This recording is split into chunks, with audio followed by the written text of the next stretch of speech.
यात्रा में गए, उस यात्रा की कुछ बातों को मैं आपके साथ शेयर करूंगा। और ये यात्रा हमारे आत्मिक जीवन के लिए बहुत ही महत्वपूर्ण है। बहुत सारी बातें उसमें से हम सीख सकते हैं। और वास्तव में अगर आप देखें तो आप इस यात्रा को, जो इजरायली की जो यात्रा थी, जो कनान की यात्रा थी, उसको आप अपनी आत्मिक जीवन की यात्रा के साथ तुलना कर सकते हैं। आज जो हम एक आत्मिक यात्रा कर रहे हैं, उस यात्रा के साथ आप उस यात्रा को तुलना कर सकते हैं। तो बहुत सारी बातें वहां पर देखने वाली हैं। तो सबसे पहले आपने जो मिस्र, जो परमेश्वर के द्वारा इजरायलियों को वहां पर कुछ सालों के लिए रखा, 400 साल के लिए रखा। अब्राहम को परमेश्वर ने कहा तेरे जो वंश है वो 400 साल मिस्र में गुलाम रहेगा। परमेश्वर ने 400 साल उनको वायदा दिया। लेकिन कई जगह आप 430 साल पढ़ते हैं, है ना? तो आपको कंफ्यूजन होने की जरूरत नहीं है, क्योंकि ये वो समय था जब याकूब और उसके 70 जो लोग मिस्र में आए थे, जो 70 लोग मिस्र में आए थे, उनका पूरा टाइम अगर निकाले, सो उसके लिए आप ज्यादा परेशान मत होइए। सो वहां जब वो रहे तो वो संख्या में बहुत बढ़ने लगे। और हमें मालूम है गोशेन जो जगह थी, जो बहुत ही फर्टाइल लैंड था, फरहो ने उनको रहने के लिए दिया, क्योंकि वो यूसुफ से बहुत प्रेम करता था। और वो संख्या में जब बढ़ने लगे, बहुत बढ़ गए, तो ये लोग बहुत व्याकुल हो गए, फरहो। तो उन्होंने सोचा ये तो संख्या में बहुत बढ़ जाएंगे, तो उनको बहुत कष्ट देने लगे, बहुत कष्ट देने लगे। और ये चाहकर भी उस गुलामी से बाहर नहीं निकल सकते। उनकी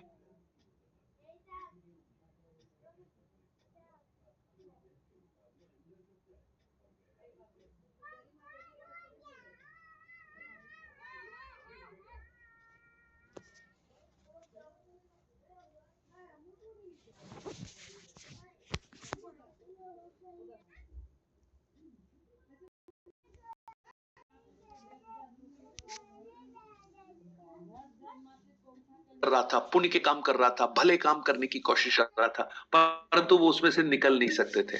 पीढ़ियां चली आई। दाऊद तो भजन 51 में कहता है, मां के गर्भ से अधर्म में पैदा हुआ हूं। आई एम बॉर्न इन सिन। सो कभी नहीं निकल सकते थे। तब उसी परमेश्वर ने, जिन्होंने मिस्र में इजरायलियों पर करुणा की थी, उसी परमेश्वर ने मानव जाति पर करुणा की। जानते क्या किया उसने? जैसे मूसा को इजराइल, ठीक उसी प्रकार के लिए परमेश्वर ने अपने पुत्र यीशु मसीह को इस संसार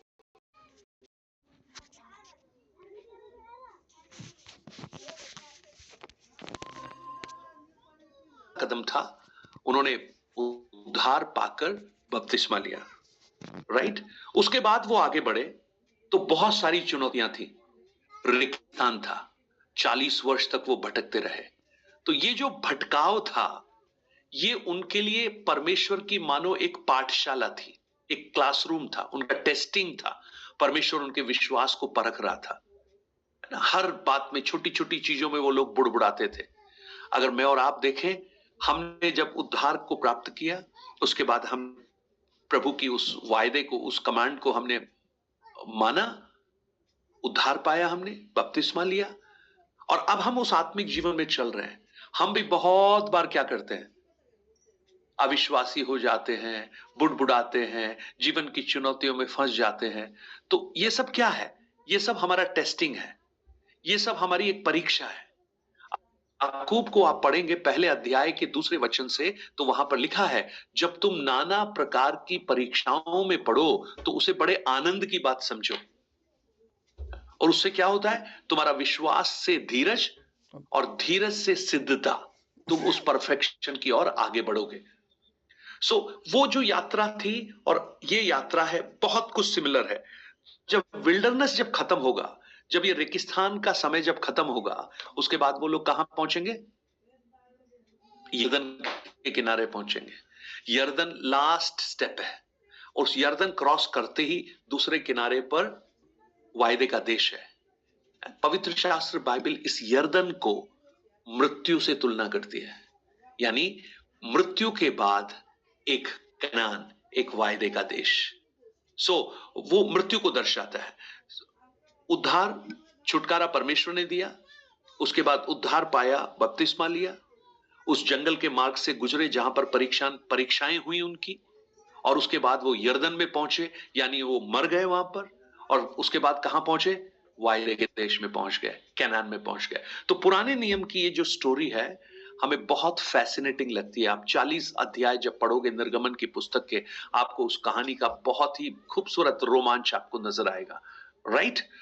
सो मैं आपको एक प्रश्न जो आपको हमेशा लगता होगा, ये जो इजिप्ट से जो कैनान की जो डिस्टेंस है वो करीब 200 माइल्स है, 200 मील की जर्नी है।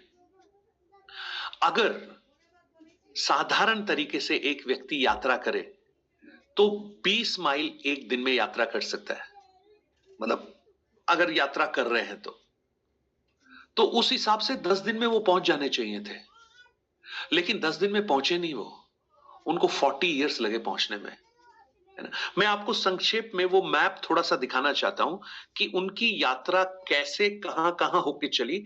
और जब आप उसको पढ़ेंगे तो इन्होंने 42 जगहों पर ये रुके, 42 स्टॉप्स थे उनके इस यात्रा के दरमियान।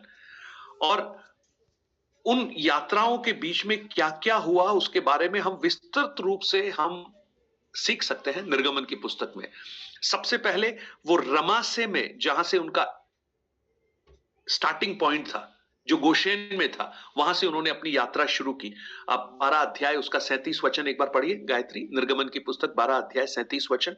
उसके बाद Austin, you ready with the map, है ना। तब इस्राएली रामसेस से कूच करके सुकोत को चले, और बाल बच्चों को छोड़ वह कोई 6 लाख पैदल चलने वाले पुरुष थे। हाँ, वो रामसे से उन्होंने यात्रा को शुरू किया। So the journey begins in Ramsay. Ramsay उनका पहला स्टार्टिंग पॉइंट था, और कहां जा रहे थे वो? सुकोत। सो रामसे से शुरू किया और पहला स्टॉप उनका सुकोत था। So Austin, can you share the map which I have given you? So just see the map, आपको एक छोटा सा आइडिया हो जाएगा।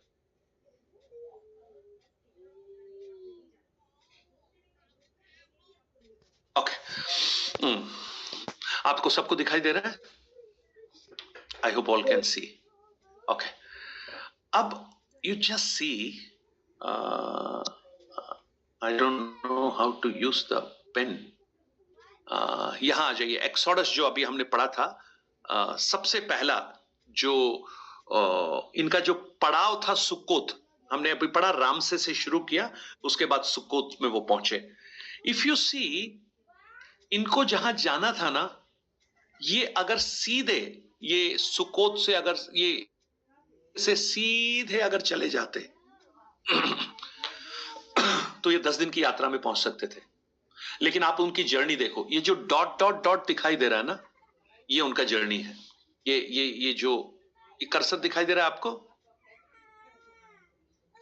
दिस डॉट, ये यहां से आते आते आते आते या दिस इज सुकोत। इन सब का एक बहुत ही सिग्निफिकेंट मीनिंग है। मारा, है ना, उसके बाद माउंट सिनाई तीसरा। अब धीरे धीरे जब आगे बढ़ेंगे एक एक करके आपको स्टॉप दिखेंगे।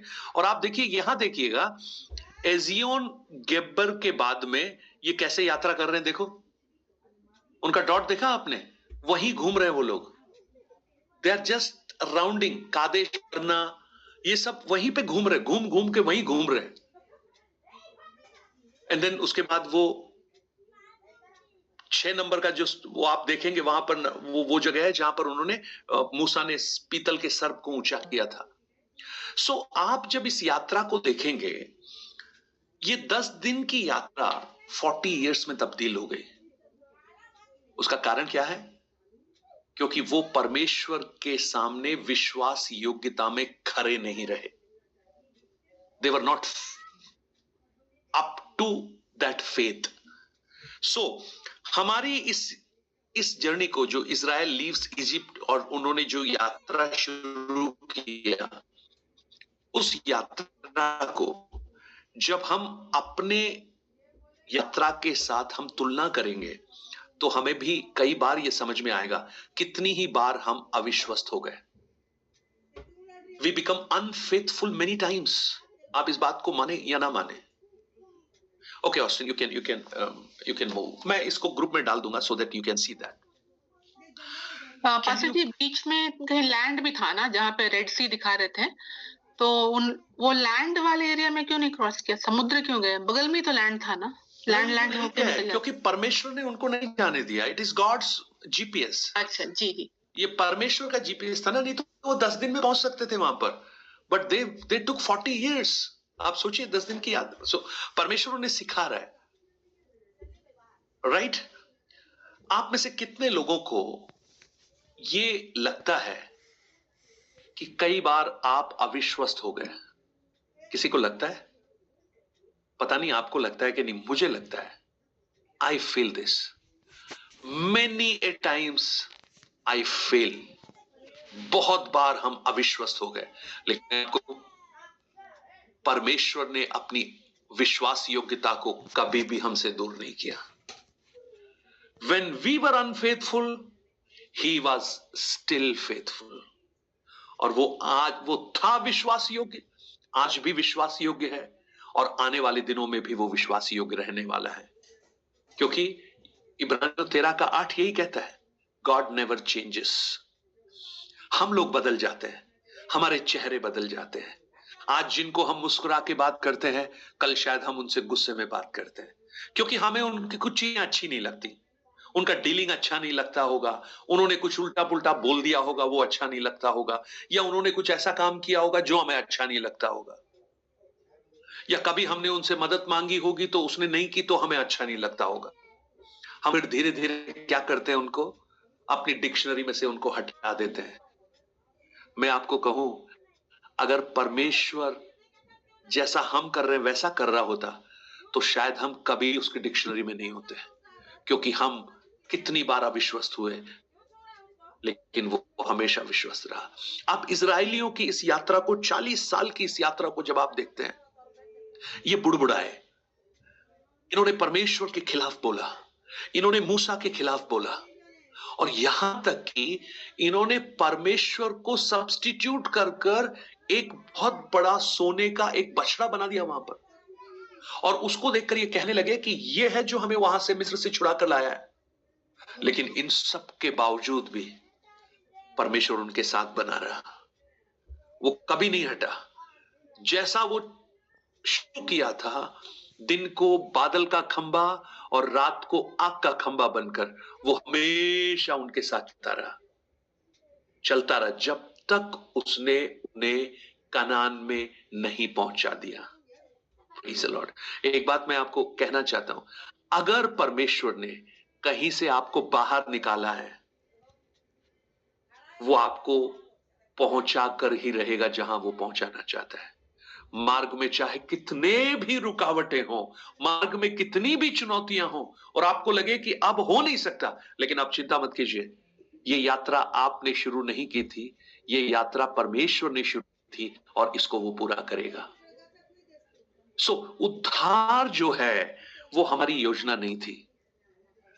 आप में से कितने लोग ये कह सकते हैं, पास्टर जी मैंने इस डेट को उद्धार पाया था, वो मैंने बहुत ही सोच समझ कर पाया था, मैंने उसके लिए 5 साल प्लानिंग की, योजना बनाई, और उसका अध्ययन किया मैंने, और उसके बाद एक शुभ मुहूर्त देखकर मैंने उद्धार पाया। कोई ये कह सकता है? कैन यू से, एनीबॉडी से? नो, कोई भी नहीं कह सकता। बट उद्धार जो है, it was a grace of God. मिस्रियों के वश में से इजरायलियों को छुड़ाना, ये इजरायलियों की किसी अच्छे काम की वजह से नहीं हुआ कि इजरायली वहां पर 40 दिन का फास्टिंग कर रहे थे, ओह परमेश्वर हमको छुड़ाना पड़ेगा, आपको तो छुड़ाना ही पड़ेगा, कुछ नहीं कर रहे थे वो लोग, परंतु it was merely God's grace, परमेश्वर का अनुग्रह और उसके वायदे का पूर्तिकरण। मेरे और आपके जीवन का जो उद्धार था वो परमेश्वर का अनुग्रह था। और जब परमेश्वर ने हमें उद्धार दिया तो उसने हमें उद्धार देते हुए अपने वचनों से ये वायदा भी दिया। क्या था वायदा? मैं अभी तो जा रहा हूं, लेकिन मैं बहुत जल्दी वापस आऊंगा, और जब मैं वापस आऊंगा तो तुम्हें यहां ऐसे ही नहीं छोड़ूंगा, जहां मैं रहता हूं वहां तुम्हें अपने साथ लेकर जाऊंगा। That is the eternal life. So उद्धार और इटर्नल लाइफ। उद्धार मान लीजिए मिस्र है ना, मिस्र से शुरू होता है उद्धार, हमने पाया, यानी बाहर निकले हम लोग वहां से, उस पाप की गुलामी से बाहर निकले। और इटर्नल लाइफ हमारा कैनान है। लेकिन जो प्रॉब्लम है ना, वो यात्रा है बीच की, जिसमें हम और आप हैं। अगर वो नहीं होती तो ये कोई भी टेंशन नहीं होती। जैसे उस डाकू को आप देखिए, 2 डाकू यीशु के साथ क्रूस पर थे, एक दाईं तरफ एक बाईं तरफ। एक क्या बोलता है, क्या तू परमेश्वर का पुत्र है तो बच्चा अपने आप को और हमें भी बचा ले, मजाक उड़ाया उसने। पर ये दूसरे डाकू को पता नहीं क्या हो गया, जीवन भर बदमाशी की उसने, जिंदगी भर डाका डाला, कोई अच्छे काम उसने किया नहीं लिखा है कहीं भी, जिंदगी भर उसने बुरा किया, लेकिन पता नहीं मरने के समय उसके मन में कुछ हुआ। वो पता है अपने दोस्त को जिसके साथ जीवन बिताया उसको डांटता है और कहता है चुप हो जा, हम तो उसकी सजा भुगत रहे हैं जो हमने किया है, लेकिन इसने कोई अपराध नहीं किया। और उसके बाद वो यीशु से पता है क्या कहता है, प्रभु जब आप अपने राज्य में आएंगे। अब मुझे नहीं पता इस डाकू ने ये सब कहां से सीखा, मतलब उसको ये भी पता है कि वो राज्य आने वाला है, ये कहां से सीखा मुझे नहीं मालूम। मुझे लगता है ये पार्ट टाइम, मतलब डकैती इसका प्राइमरी जॉब था, लेकिन पार्ट टाइम शायद कहीं कोई मीटिंग में जाता था, कहीं किसी प्रेयर मीटिंग में गया होगा, या किसी ने इसको सुना दिया होगा, कभी कहीं से सुन लिया होगा, क्योंकि यीशु के जो चमत्कारों की चर्चा होती थी तो इसके मन में आ गया होगा, इसने सुना होगा, और सुनने से इसके मन में विश्वास आ गया। वो कहता जब आप आएंगे ना तो आप एक काम करना, मुझे भी स्मरण रखना। हम कई बार बोलते हैं ना, जब कोई जा रहा होता है, तो मान लो कोई अमेरिका जा रहा है, कोई बहुत बड़ी नौकरी किसी की लग गई, तो हम बोलते हैं ना, अरे मुझे भूलना मत, मुझे भी याद रखना। इसका मतलब क्या है, मुझे भी याद रखने का मतलब क्या है? अगर कोई अमेरिका जा रहा है तो उससे बोल रहा है भाई मुझे भी याद रखना, तो इसका मतलब है भाई कभी कभी कुछ डॉलर वॉलर हमें भी भेज देना, थोड़ा हमारा भी ख्याल करना, ऐसा नहीं कि यहां से जाके हमको भूल ही जाओ। तो ये बोल रहा है मुझे भी याद रखना। और यीशु क्या कह रहे हैं उसको, तूने तो याद करने के लिए बोला, लेकिन जो तूने कहा ना वो बहुत महत्वपूर्ण है। मैं तुझे याद सिर्फ नहीं रखूंगा, लेकिन आज तू मेरे साथ स्वर्ग राज्य में होगा। राइट? सो देखिए, उसके लिए बहुत आसान थी वो यात्रा, क्योंकि जब उसने उद्धार पाया ना उसी दिन वो मर गया, इसलिए उसको कोई चुनौती नहीं हुई। लेकिन हमारे साथ प्रॉब्लम क्या है, हमने जब उद्धार पाया, हम जब मिस्र में से निकले, हम जब पाप में से निकले, तो हम मरे नहीं, हम जिंदा हैं। और चूंकि हम जिंदा हैं, हमारे साथ बहुत सारी चैलेंजेस हैं, हमारे साथ बहुत सारी प्रॉब्लम्स हैं। जैसे इस्राएली लोग मिस्र में से बाहर निकले, मरे नहीं, वो जिंदा थे, लाल समुद्र को भी पार कर लिया, मरे नहीं, जिंदा थे, लेकिन समस्याएं हर दिन थी उनके साथ।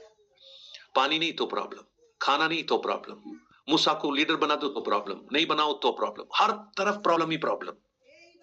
और परमेश्वर उन्हें क्या कर रहा है, सिखा सिखा कर उन्हें उस वायदे की ओर ले जा रहा है। सो इस यात्रा को जब आप देखेंगे तो आप ये याद रखिएगा, हर एक विश्वासी एक यात्रा में है। We are in a journey.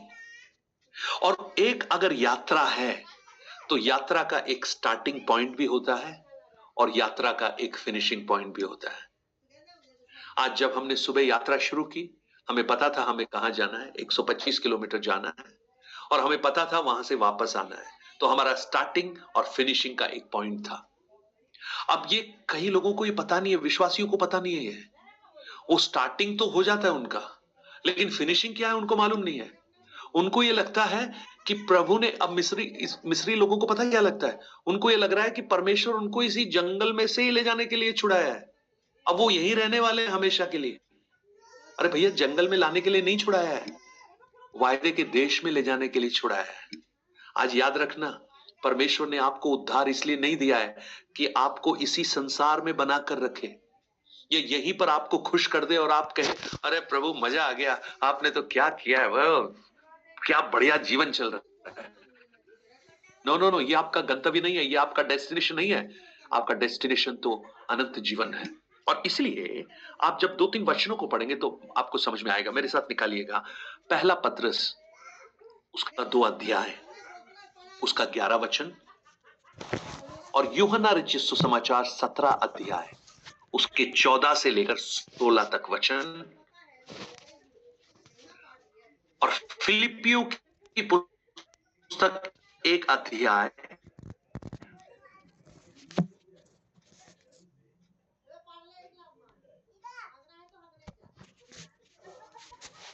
मैं तुमसे विनती करता हूँ कि तुम अपने आप को परदेशी और यात्री जानकर उस सांसारिक अभिलाषाओं से जो आत्मा से युद्ध करती है बचे रहो। वाह, पतरस क्या कह रहा है? तुम अपने आप को क्या समझो? क्या समझो अपने आप को? परदेशी समझो। आजकल SIR हो रहा है, और ये विदेशी हैं, ये बाहर से हैं, ये कहां से आए हैं, है ना, ये सब बहुत सारी चीजें हो रही हैं। हम देशी हैं या परदेशी हैं? आप क्या बोलेंगे अपने आप को? देखिए, हम भारतवर्ष में पैदा हुए, हम भारत के नागरिक हैं, राइट? लेकिन इसके साथ एक और चीज हुई, पता है क्या हुआ? जब हमने प्रभु यीशु मसीह में नया जन्म प्राप्त किया,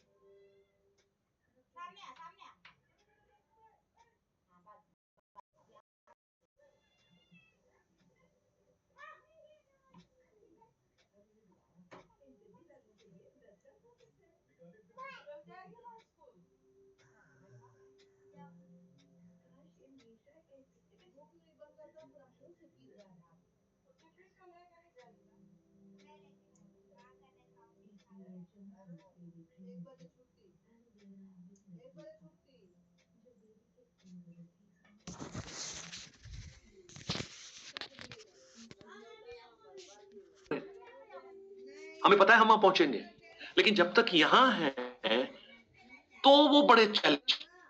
तो हम वही बात इस यात्रा के बीच में हम सीखेंगे।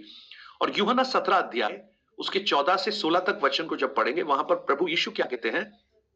प्रभु यीशु कहते हैं, मैंने तेरा वचन उन्हें पहुंचा दिया है और संसार ने उनसे वैर किया है, क्योंकि जैसा मैं संसार का नहीं वैसा वे भी संसार के नहीं। ये यीशु अपने चेलों के बारे में बात कर रहा है। अरे भैया, वो तो संसार में ही रहते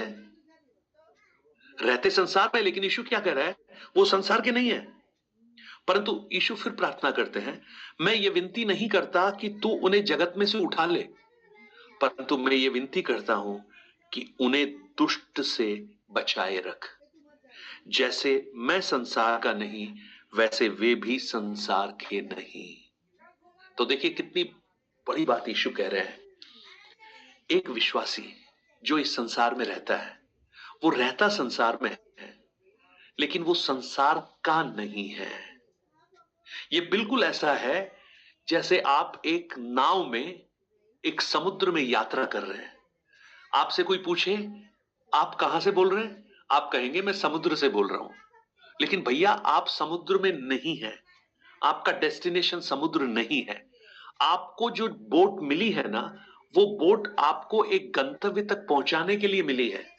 तो आप समझिएगा, ये जो जीवन हमें मिला है, ये जीवन हमें इसलिए मिला है कि हम इस संसार में रहकर उस गंतव्य की ओर यात्रा करें, और वो तभी संभव है जब ये विचार हमारे अंदर हो कि हम यहां के नहीं हैं, हम परदेशी हैं। मुझे नहीं मालूम आप में से कितने लोगों ने विदेश यात्रा की है। अगर आपने विदेश यात्रा की है ना, आपको बहुत अच्छी तरह से समझ में आएगा, है ना। मैंने कुछ विदेश यात्राओं को प्रभु ने करने का मुझे मदद किया। सबसे बड़ी बात जो विदेश यात्रा में हुई, जब मैं यहां से गया और जब मैं यूएस में पहुंचा, तो वहां पर एक इमिग्रेशन डिपार्टमेंट है। मैं जैसे ही इमिग्रेशन डिपार्टमेंट में पहुंचा तो उन्होंने मुझसे कुछ प्रश्न किए, आप क्यों आए हो, कितने दिन यहां रहोगे, और उन्हें बाद में एक सील लगा दिया मेरे पासपोर्ट पे, जिसमें लिखा हुआ था मंथ वैलिडिटी। यानी जिस दिन मैं उतरा उस दिन का डेट डाल दिया, और जिस दिन तक मैं वहां रह सकता हूं उसका डेट डाल दिया। अब मेरे पास वो जो डॉक्यूमेंट है उसमें क्लियर लिखा हुआ है कि मैं इतने दिन के लिए यहां रह सकता हूं, इससे ज्यादा नहीं रह सकता। अगर मैं उससे ज्यादा रहा तो मुझे गिरफ्तार कर लेंगे, मुझे डिपोर्ट कर देंगे, मुझे पुलिस पकड़ लेगी एक दूसरे देश में। अब मैं जितने दिन वहां हूं, मेरे अंदर हमेशा एक विचार है, मुझे वो डेट याद है, 15 मई को मुझे, उससे पहले मुझे जाना है, 15 मई से पहले मुझे जाना है, क्योंकि वो उससे ज्यादा मैं रुक नहीं सकता वहां पे। देखिए, जब परमेश्वर ने हमें यहां पर रखा है ना, हमें भी एक डेट उसने दी है, लेकिन प्रॉब्लम क्या है, वो डेट फिक्स नहीं है, लेकिन पक्का है, डेट तो दी है। वचन में क्या लिखा है, हमें डेट कितनी मिली है, मनुष्य की आयु 70 या 80 वर्ष।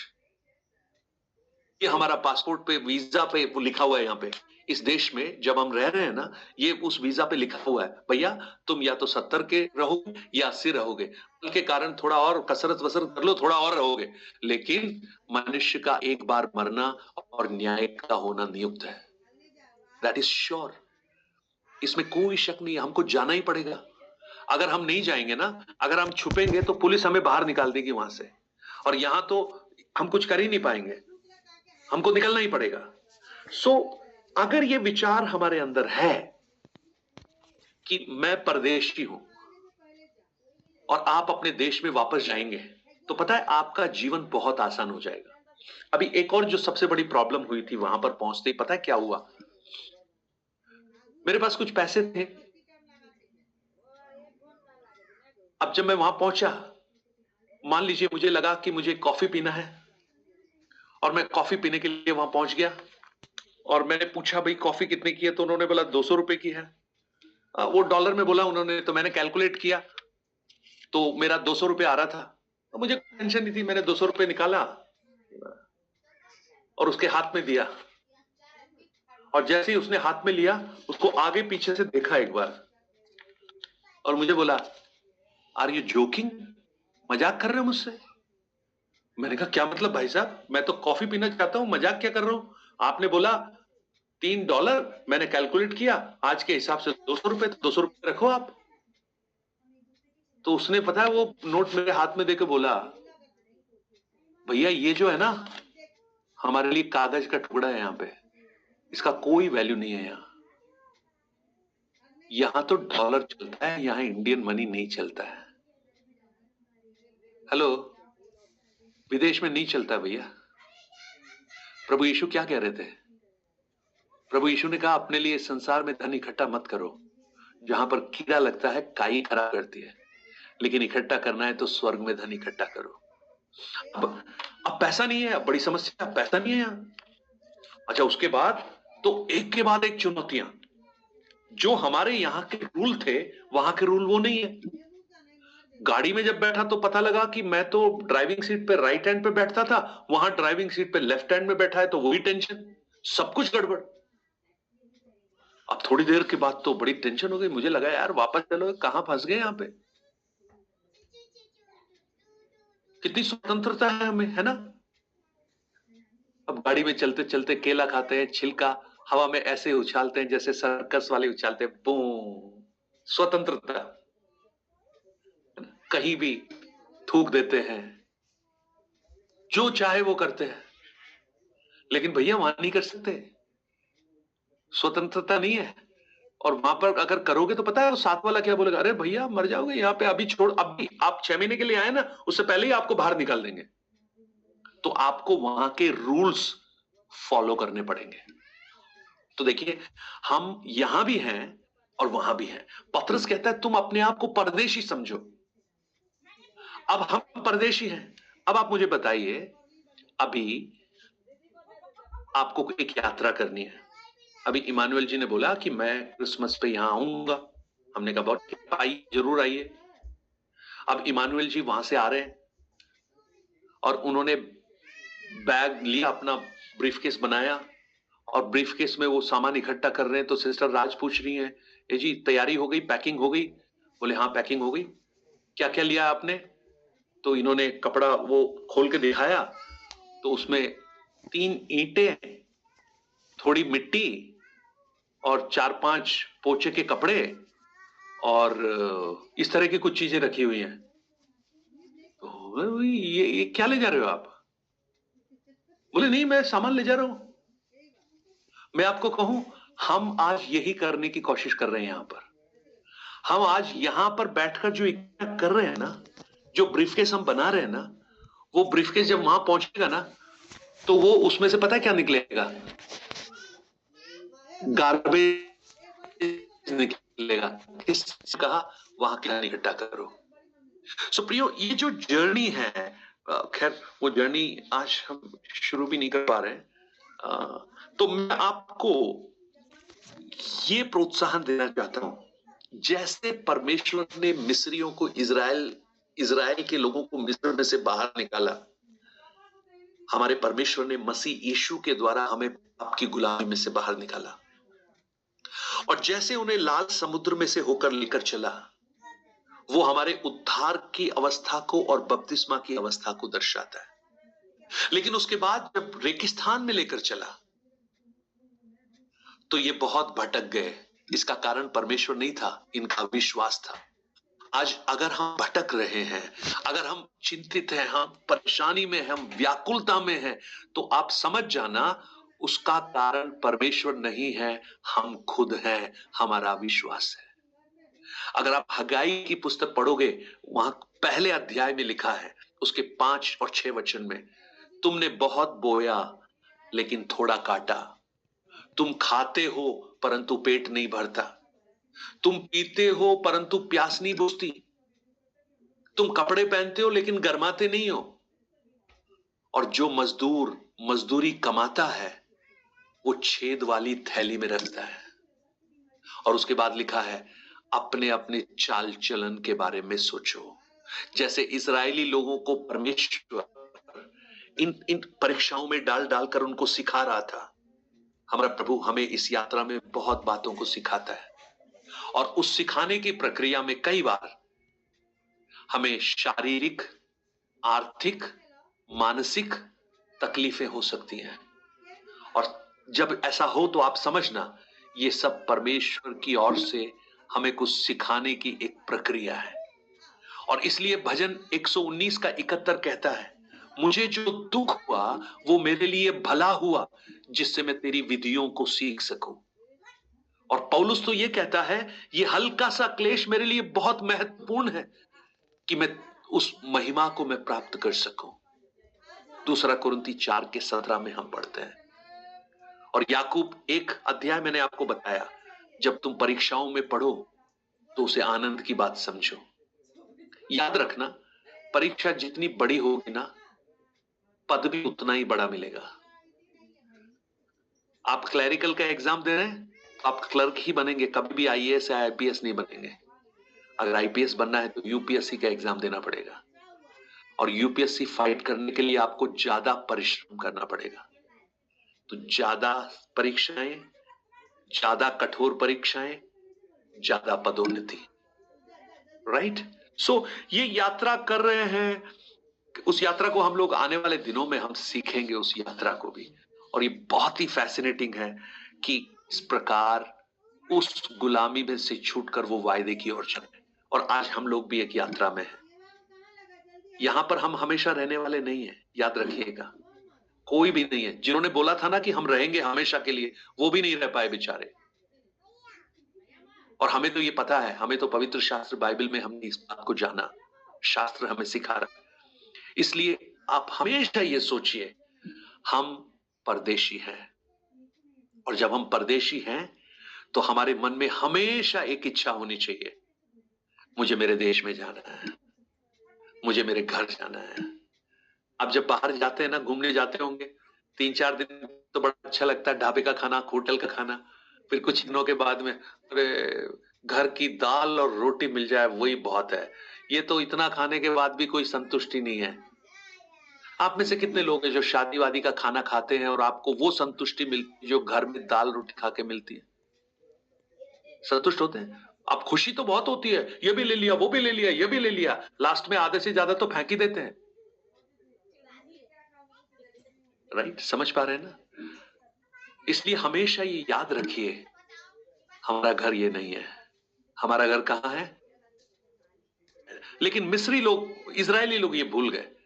उनको लगा कि हम इस जंगल में ही रहने वाले हैं, हमेशा हम हमेशा यही रहेंगे। इसलिए वो हमेशा किस बात के लिए झगड़ा करते थे? खाने के लिए, पीने के लिए।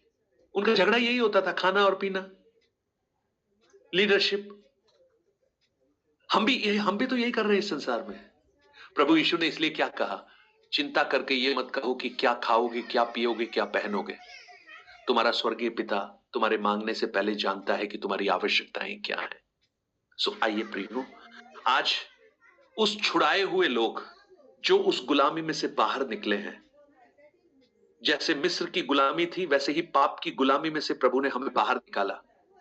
अगर हमें बाहर निकाला है तो हम आनंद के साथ इस यात्रा को करें, खुशी के साथ इस यात्रा को करें। थोड़ी बहुत कमी रह भी जाती है, चिंता मत करो, घर पहुंचेंगे ना, घर में सब कुछ है। एक खूबसूरत घर प्रभु हमारे लिए बना रहा है। अरे मनुष्य का बनाया हुआ एक शहर इतना अच्छा अगर हो सकता है तो आप बताइए परमेश्वर जो खुद बना रहा है वो कितना खूबसूरत होगा। अगर आपको जानना है, आप प्रकाशित वाक्य 21 अध्याय को पढ़ लेना, जहां पर लिखा है, फिर मैंने एक दुल्हन को मानो स्वर्ग से उतरते हुए देखा। एक दुल्हन वो नगर को मानो स्वर्ग से उतरते हुए देखा, जो एक दुल्हन के समान सजी हुई थी। मेरे और आपके लिए एक खूबसूरत स्थान उसने बनाया है। इसलिए यहां पर आंसू, यहां पर क्लेश, यहां पर कष्ट, उनको देखकर चिंता मत कीजिए। ये याद रखिएगा, थोड़े समय का है, ज्यादा समय का नहीं है। ये यात्रा खत्म होगी और हम अपने वास्तविक घर में पहुंचेंगे, जहां पर ना तो आंसू होंगे, ना रोना होगा, ना वहां पर कोई बीपी का टैबलेट खाना पड़ेगा, ना कोई हार्ट अटैक का ऑपरेशन करवाना पड़ेगा, ना घुटने में, कमर में तकलीफ होगी, ना किसी और तरह की घटती होगी। वहां पर सब कुछ प्रभु हमारे लिए प्रबंध करेगा। आमीन। सो इस यात्रा को कैसे चले हम लोग? यात्रा में आनंद के साथ जाइए, निराश होकर नहीं, रोते हुए नहीं, लेकिन खुशी के साथ जाइए, क्योंकि आप नरक की ओर यात्रा नहीं कर रहे हैं, आप स्वर्ग की ओर यात्रा कर रहे हैं। नरक जाने वाले रोते हुए जाएं। इसलिए तो हम मरने के बाद भी क्या गाना गाते हैं? मरने के बाद भी हम रोते रोते गाना गाते हैं क्या? आनंद के गाने गाते हैं ना हम लोग। और दूसरों के गाने कैसे होते हैं? हाय रे मर गयो, हाय पिट गयो, मर गयो, अब क्या होगा। लेकिन हमारे गाने कौन से होते हैं? जाएंगे उत्तम एक देश में जरूर रहेंगे, प्रभु के साथ हम जरूर। उत्तम देश। सो याद रखिए, हम लोग कौन हैं? हम परदेशी हैं। और हमारा देश कौन सा है? जहां पर हमारा पिता वास करता है। तो आइए उस परमेश्वर को स्मरण करें। इस यात्रा में होने वाली हर दुविधाओं के मध्य में हम प्रभु से उस आनंद को, उस अनुग्रह को प्राप्त करें और बड़े आनंद के साथ इस यात्रा को आगे बढ़ाएं। सो इस यात्रा को हम लोग फिर डिस्कस करने वाले हैं, ठीक है? आंखों को बंद करें, प्रार्थना करें। वर्गीस अंकल, आप प्रार्थना में अगुवाई कीजिएगा। हमारे स्वर्गीय पिता, आज के सुंदर दिन के लिए आपका धन्यवाद करते हैं। इस रात की बेला में प्रभु आपके पवित्र चरणों में उपस्थित होकर के आपका महिमा करने के लिए, आराधना करने के लिए, आपका वचन की वेद की बातों को समझने के लिए हमें अवसर दिया, आपका धन्यवाद हो। विशेष दीदी से प्रभु आज मिस्र से छुटकारा पा करके कनान देश की ओर यात्रा करने वाला इस्राएली लोगों की जीवन के बारे में हमने सुना। वो मिस्र में गुलाम में थे, उनको वहां से प्रभु ने छुटकारा दिया और वो 10 दिन में पहुंचना चाहिए था कनान देश, लेकिन उनकी अविश्वास के कारण 40 साल तक उस जंगलों में भटकता फिरा। आखिर में प्रभु आपने कनान देश में उनको पहुंचा दिया। प्रभु उनके बीच में वो लोग अविश्वास थे, बुड़बुड़ा रहे थे, कई बार परमेश्वर के विरुद्ध, कई बार उनके अगुवे के विरुद्ध, लेकिन ये सब कुछ परमेश्वर ने बर्दाश्त किया, उनको आशीषित किया, अगुवाई दिया और सही जगह पर पहुंचा करके प्रभु ने अपना वायदे को पूरा किया। प्रभु आपका धन्यवाद हो। उसी प्रकार प्रभु हम भी पाप की गुलामी में इस संसार में थे, हमें उस पाप की गुलामी में से आपने छुटकारा दिया, उद्धार पा करके प्रभु यीशु मसीह के द्वारा बैप्टिज्म लेकर के हम इस आत्मिक यात्रा को प्रारंभ किया। जिस प्रकार हमने सुना, हम परदेशी है, हम यात्री है, हम अभी यात्रा कर रहे। प्रभु हमें जहां से यात्रा स्टार्ट किया, हमें एक उत्तम देश की ओर हम यात्रा कर रहे हैं। हमारी यात्रा के बीच में भी कई प्रकार की परेशानी, प्रॉब्लम, मुसीबतें, तंगी, हर तरह से प्रभु परीक्षाओं को झेलते हुए हमें आगे बढ़ना है।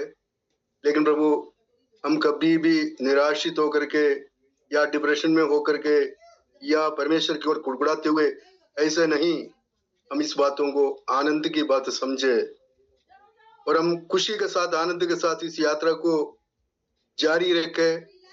और हमें एक उत्तम देश है वायदा किया परमेश्वर ने, जिस प्रकार प्रभु यीशु मसीह ने वायदा किया वो शीघ्र आने वाले हैं, वो हमें लेके जाएंगे और जहां वो बैठेंगे वहां हमें भी बैठने के लिए अवसर दे करके उनके साथ अनंत काल बिताने के लिए हमें अवसर दे रखा है, वायदा कर रखा है। उस वचन के आधार पर हम यात्रा कर रहे। प्रभु हमें अनुग्रहित करने के लिए हम आपसे विनती करते हैं। प्रभु आपको दास के जरिए श्रेष्ठ वचन हम तक पहुंचाए, अग्नि अभिषेक के इस्तेमाल कर रहे हो और आगे भी करने के लिए हम आपसे विनती करते हैं।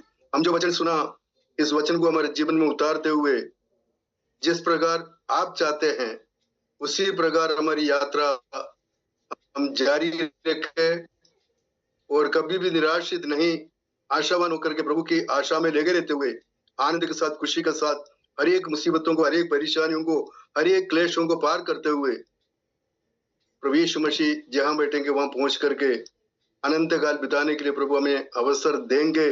इस विश्वास के साथ इस वचन हमारे जीवन में अपनाते हुए, लागू करते हुए आगे बढ़ने के लिए प्रभु हमें अवसर हैं। एक बार और हमारे मीटिंग को आपने आशीषित किया, धन्यवाद। वचन दिया, धन्यवाद। आशा दिया, धन्यवाद। यात्रा का सफलता होने के लिए प्रभु आप हमें मदद करें, धन्यवाद। सारे आशीषों के लिए एक बार और धन्यवाद।